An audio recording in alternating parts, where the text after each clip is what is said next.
I feel like he heard my heart. You know, he had a Trump shirt on, right? Yeah. The rhetoric that Trump is framing BLM is, quote, thugs and looters. No, this is peaceful. It's forceful because it has to be, but it's peaceful. So with John, I feel like he understood my heart a little more, and that maybe he saw a different side of BLM that maybe he hasn't seen before. It's interesting. I'm really glad I met Jesse. Yeah, no, absolutely. Are there parts of the Black Lives Matter organization that like you personally would support and get behind? Just like parts of the message? Well, the whole message of social justice is I want to see justice for people. I don't want to see people oppressed and marginalized because they're a minority, because they're misunderstood. The real heart of Black Lives Matter feels to me like it's been derailed. And so it's sad, it's a political year, and it's been taken advantage of. That's kind of where I'm at with that. So yeah, one of the biggest things that I'm here supporting is Socratic dialogue. Just Socratic dialogue. So that idea that two people like we are doing right now can come into a safe space where there's mutual respect and we can hear each other's hearts.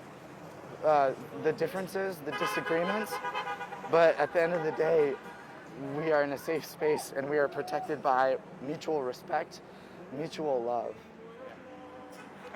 I mean, it's just interesting. I just felt compelled to come over here. I thought, I can't go home without really interacting with somebody and finding out what their heart is. And I'm so, I've had a few people come over from the other side just to kind of like give us their blessing and to say that, you know, our hearts are with you in terms of fighting against racial inequality.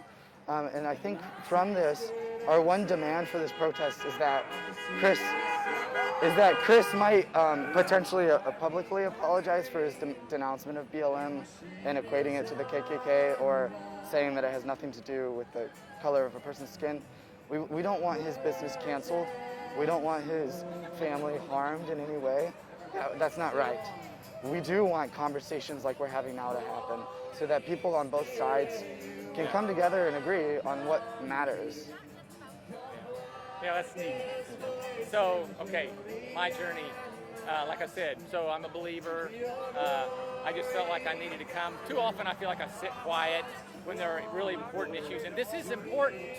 I mean, there's heavy things weighing in the balance right now. Yes. And there's serious forces that, you know, opposition in our nation and serious divide. And so it's like, I want to be involved, and just to come, I kind of assumed there was a lot of people. I was hoping there was a lot, and you know, when you're young especially, you are passionate, and that's the season of life when you need to be, you know? Yes. And so, and you learn a lot from stepping out and, you know, being real, being open, and being vulnerable. Yeah. I mean, I'm sure there's a lot of growth happening in your life right now as far as just what you're involved in. There are seasons of growth, and I think ever since, you know, the unfortunate murder of George Floyd, I must say, I've never grown so much as a person, matured internally. I've been, you know, awakened in a sense. And so, like you said, silence now is like compliance with Hitler then. You know, and that's not a political statement in terms of partisanship. That's for everybody. People of color in our nation, in our world, they're oppressed. They've been raped and murdered and stolen, and it's time for everybody this is all hands on deck. All hands on deck. We need to come together, forget the flags. We need good conversation where we can say, okay, what can we do to help people of color feel safe in the community, feel like they have equal opportunity, that they're not going to be profiled or discriminated against, not murdered. I think that's something that we can all agree on.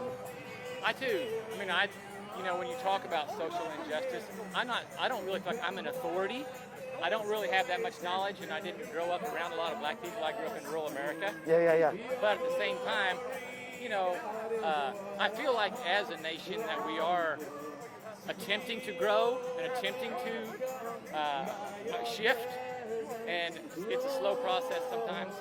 And I'm sure that, you know, there are just things that we just disagree on. But yes, too, I really do value this opportunity and just the opportunity to hear your heart. And, you know, the foundation of Jesus' throne is justice and righteousness. So I just want to commend you for your pursuit of justice and what you really feel strongly about. So it's been a pleasure talking with you. Can I give you a hug? Sure. You too, Jesse. Thank you so much. It's, you know, okay. I don't know what happened when you hit the guy's mirror over there. Oh, yeah. But anyway, Yeah. it was just interesting, my perception of you now versus 10 minutes ago, you know? Yeah, so this is what happened. I went over there to let the person know who was singing Amazing Grace.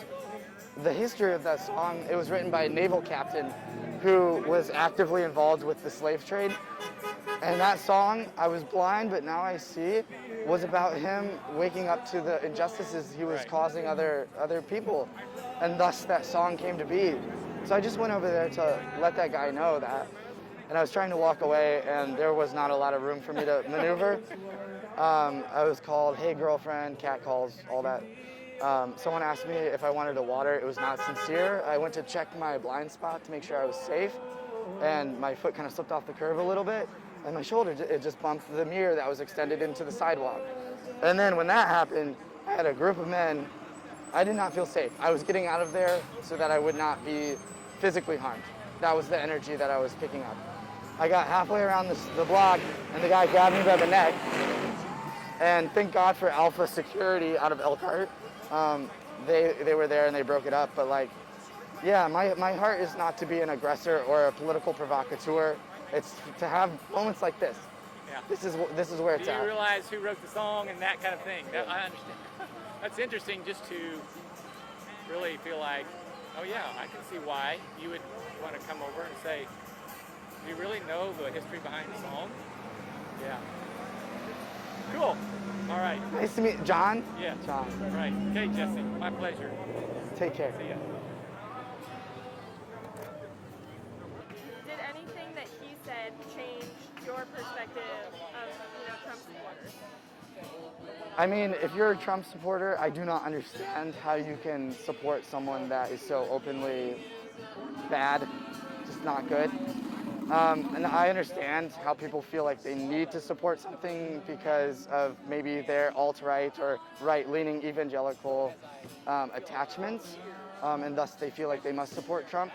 So it's not about winning supporters. It's not about the partisan divide. It's about coming together in the midst of a divide to find out the common ground